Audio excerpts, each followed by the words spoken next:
এটা part of game. একদিন power play ভালো হবে, একদিন মিডল অর্ডার খারাপ হবে, এমনই। তো যেদিন পাওয়ার প্লে ভালো হবে না সেদিন অবশ্যই মিডল অর্ডারের রেসপন্সিবিলিটি বেড়ে যায়।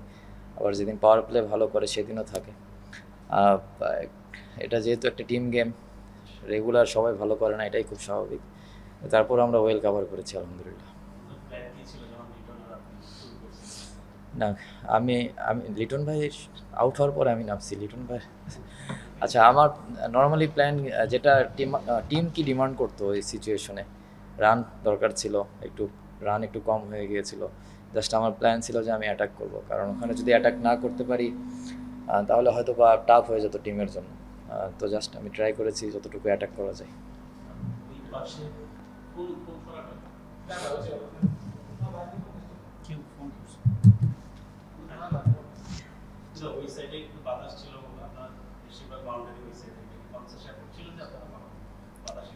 না, এই সাইডেও তো হয়েছে বাতাস এরকম আসলে কোনো কিছু ছিল না মাথায়। ট্রাই করেছি যে টিম কি ডিমান্ড করছে, সিচুয়েশন কি চাই, সেইভাবে এক্সিকিউট করার জন্য। একটা মোমেন্টে মনে হচ্ছিল যে গেমটা একটু বেশি টাফ হয়ে যাচ্ছিল, যে আপনার পরবর্তীতে পরের 10 ওভারটা আসলে আপনারা কিভাবে চেস করবেন সেটাকে আপনারা নিজেরাই সেট করেছেন, যে কারণ ইমন যখন এসেছিল ম্যাচটা তখন একটু বেশি কঠিন হয়ে যাচ্ছিল। আহ, যেটা আগেও বললাম, কঠিন টি-টোয়েন্টি খেলাটা এমনই, 1-2 ওভার ভালো হবে তখন দেখা যায় যে টিম খেলাটা অপোনেন্ট হাতে চলে যায়। 2 ওভারের গেম, 2 ওভার যদি আমরা ভালো ব্যাটিং করি, ভালো বোলিং করি, 2-3টা উইকেট নিই, সবসময় টি-টোয়েন্টি খেলা একবার এদিক এদিক যায়। তো আমি ওইটাই ট্রাই করেছি যে ওই সময়টা যতটুকু অ্যাটাকিং ক্রিকেট খেলা যায়, এবং ওই সময় মনে হয় অ্যাটাকিং মানে অপশনটাই সব থেকে বেস্ট অপশন ছিল টিম জেতানোর জন্য। স্ক্রিনে দেখেন না, শেষে 10 ওভারে একটা 6 রান দরকার ছিল, এটা সেম কিন্তু একটা 6 রান দরকার ছিল, 8 ওভারেই করেছে। মানে 8 ওভারে একটা 6 রানে পাঁচ প্রেক্ষাপটে এটা অনেক কম হয় আমাদের, যে আমরা দ্বিতীয় হারিয়েছি ওইটা করেছে, মানে এখনো মনে হচ্ছে যে আমরা খুবই মানে প্যানিক হন যে আগে আগে গেছে। এটা আসলে মানে কোন প্র্যাকটিসে বা কোন সিচুয়েশনে হচ্ছে? আহ, আমার কাছে যেটা মনে হয়েছে, এই জায়গায় যে প্লেয়ারগুলো আছে তারা সবাই অনেক এক্সপিরিয়েন্স। আপনি যদি দেখেন প্রত্যেকটা প্লেয়ার অ্যারাউন্ড 30+ ম্যাচ খেলা। তো এরকম ম্যাচ যদি আমরা না জেতাইতে পারি তাহলে তো এটা আমাদের জন্য একটা মানে ভালো সাইন না। তো এগুলা অ্যাজ এ ব্যাটসম্যান হিসেবে এইসব রেসপন্সিবিলিটি নিতে হবে। রেগুলার টপ অর্ডার থেকে ভালো হবে না, এবং এমনও ম্যাচ হতে পারে মিডল অর্ডারও ভালো হবে না, বাট লোয়ার অর্ডার থেকে ম্যাচটা জেতাইতে হবে। তো আমরা জাস্ট ট্রাই করছি যে এই জিনিসগুলো যতটুকু কুইক ডেভেলপ করা যায় নিজেদের ভিতরে।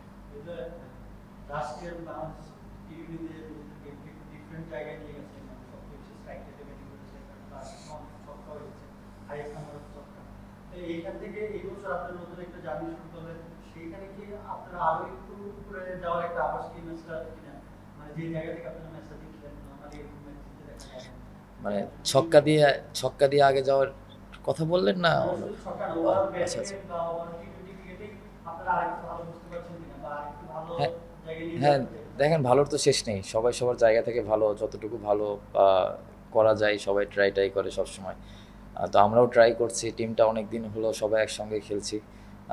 বোঝাপড়া অনেক ভালো আছে প্রত্যেকটা প্লেয়ারের সঙ্গে, এবং দেখেন, আমার কাছে আজকে যেটা পজিটিভ মনে হয়েছে যে আমরা প্রেশারটা নিইনি, বা আমাদের কাছে প্রেশারটা বাইরে থেকেও বুঝতে পারিনি যে আমরা প্রেশারে আছি। তো এরকম ম্যাচ আমরা যত জেতাইতে পারবো তত টিমের জন্য ভালো, এবং অ্যাজ এ প্লেয়ার হিসেবে তাদের জন্য অনেক কনফিডেন্স বিল্ড হবে। হৃদয়, 4 নম্বর পজিশনে আজকে যেমনি খেলাটা দিলেন, এর আগেও আপনি আসলে এই পজিশনটাতে খুব ভালো করেছেন। ওয়ানডেতে আনফরচুনেটলি ওয়ানডেতে পরিকল্পনা ওয়াইজ হচ্ছে আপনাকে পেছনে 6 নম্বরে খেলতে হয়েছে। 4 নম্বর পজিশনটাতে যদি ওয়ানডেতে খেলেন ওইটাকে আরেকটু বেশি এনজয় করতেন। 4 নম্বরে আমি খেলেছি 25 সালে। যদি খেয়াল করে দেখেন আমি কেমন করেছি এটা আমি বলতে চাচ্ছি না, এটা হয়তো বা দেখলেই বুঝবেন। বাট খেলার তো ইচ্ছা থাকেই, আসলে সবসময় ইচ্ছা তো পূরণ হয় না, কারণ টিমটা তো আমার নিজের না, টিম গেম। বাট অবশ্যই আমি অবশ্যই লাইক করি, কারণ আমি আমি 19 থেকে শুরু করে আমার কেরিয়ার যখন থেকে এজ লেভেল থেকে 16-18 থেকে যখনই খেলি তখন আমি এই পজিশনটাতেই খেলেছি। বাট এখন সামহাও আমি খেলতে পারছি না টিম কম্বিনেশনের কারণে। হয়তো বা তারা টিম অফিসিয়াল বা যারা ম্যানেজমেন্ট আছে তারা হয়তো বেটার অপশন মনে করেছে, আমি জানি না। বাট মানে অ্যাজ এ প্রফেশনাল প্লেয়ার হিসেবে আমাকে যদি বলে তুমি 7-8-9 ব্যাটিং করবো, কারণ আমার ন্যাশনাল টিমে 7 পর্যন্ত খেলার এক্সপিরিয়েন্স আছে শুধু ওপেন ছাড়া। তো আশা করি যে কোনো না কোনো একদিন ওপেনও ব্যাটিং করবো। আপনার যে দুটো পার্টনারশিপ ওই মোমেন্ট থেকে আবার একসাথে তখন লাগে, তখন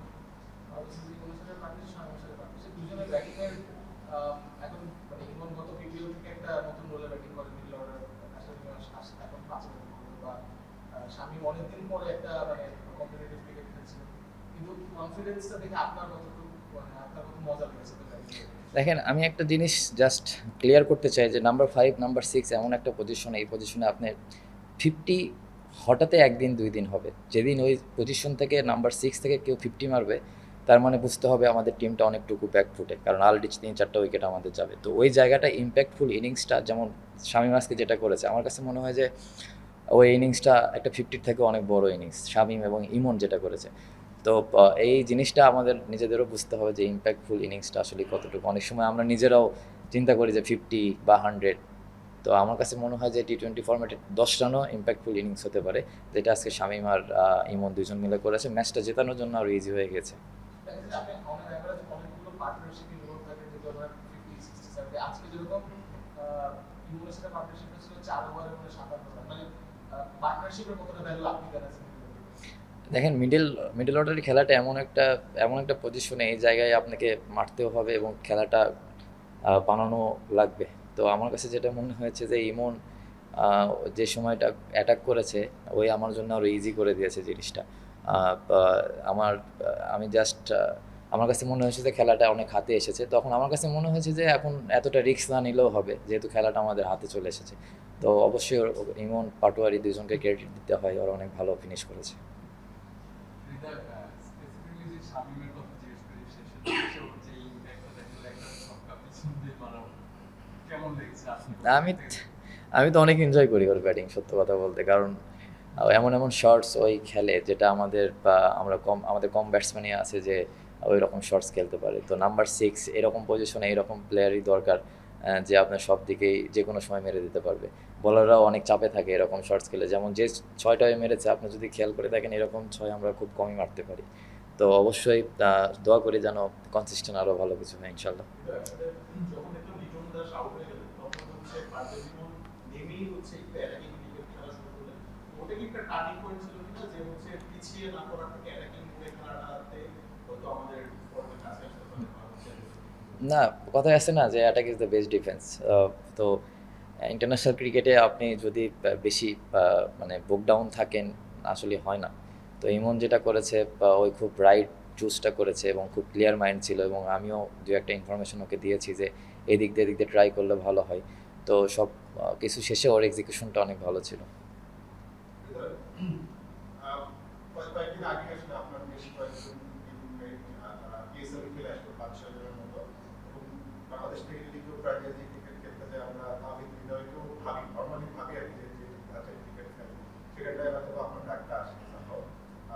সামনে মানে নতুন বছরে কি জাস্ট এই কারণে বা সবকিছু নিজেকে কোনোভাবে করার চেষ্টা বা ব্যাটিং স্টাইলটা একটু আক্রমণাত্মক করার চেষ্টা বা চিন্তা ভাবনা কি আপনার মাথায় আছে কি? না দেখেন, এটা তো আমি যদি এই চিন্তা করি তাহলে ওভারকাম নিয়ে বেশি চিন্তা করা হয়ে যায়। যে জিনিসটা আমার হাতে নেই, সেই জিনিসটা তো আমি পাবো না কখনোই। আমি আমার হাতে যেটা আছে, প্রসেসে যেটা আছে, আমি ট্রাই করছি ওই জিনিসটাই করার জন্য। সব শেষে আমার কাছে যেটা মনে হয় সব কিছু রিজেকের ওপরে। আমার হাতে যেটা আছে প্র্যাকটিস, কষ্ট করতে পারবো, এইটুকুই আমি করার চেষ্টা করি। বাট হয়নি, ইনশাল্লাহ ভালো করলে হবে। টিম যখন রেজাল্ট করবে, দেখা যাবে যখন আমরা এশিয়া কাপ বা ওয়ার্ল্ড কাপে ভালো আইসিসির ইভেন্টে যখন ভালো করবো, তখন দেখবেন এখন 5টা খেলে, ইনশাল্লাহ সামনে আরও 7টা 8টা 9টা প্লেয়ার খেলবে ইনশাল্লাহ। হৃদয়, সাম্প্রতিক অতীতে আমরা দেখতাম যে 7 থেকে বেশি 8 যদি রান রেট হয়ে যায় আমাদের ব্যাটিং কলাপস হয় চেজিং এর ক্ষেত্রে। তো এখন আজকে দেখা গেল যে আপনার 9 10 এও আসলে খুব স্বাভাবিক। এখন দলের মাইন্ডসেট কেমন যে আসলে আমরা কি 10 এ রেগুলার উইন করার মতো মাইন্ডসেট আছে? মাইন্ডসেট না করতে পারলেও মাইন্ডসেট থাকে করার জন্য, আর করতে পারলে তো থাকেই। তো সবসময় মাইন্ডসেট থাকে জেতানোর জন্য, বাট কোনো দিন হয় না, এটাই গেম। তারপরেও যেটা আগেও বললাম, ওই পজিশনে ওরা অনেক দিন হলো খেলছে। তো আমরা যত ডে বাই ডে আগের থেকেও অনেক ভালো হচ্ছে, আশা করব যে সামনের দিকে ইনশাল্লাহ আরও ভালো হবে।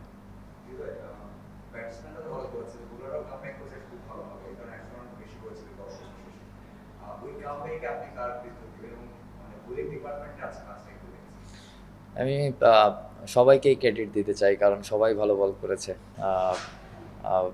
রিপন স্পেশালি ওই ডেবু ম্যাচ, ওই লাস্ট ওভারটা ওই অনেক ভালো বল করেছে, কন্ট্রোল ছিল ওর বলিংয়ে। আমি ওভারঅল সব বলারকেই ক্রেডিট দিতে চাই, কারণ সবাই অনেক ক্লিয়ার মাইন্ড ছিল।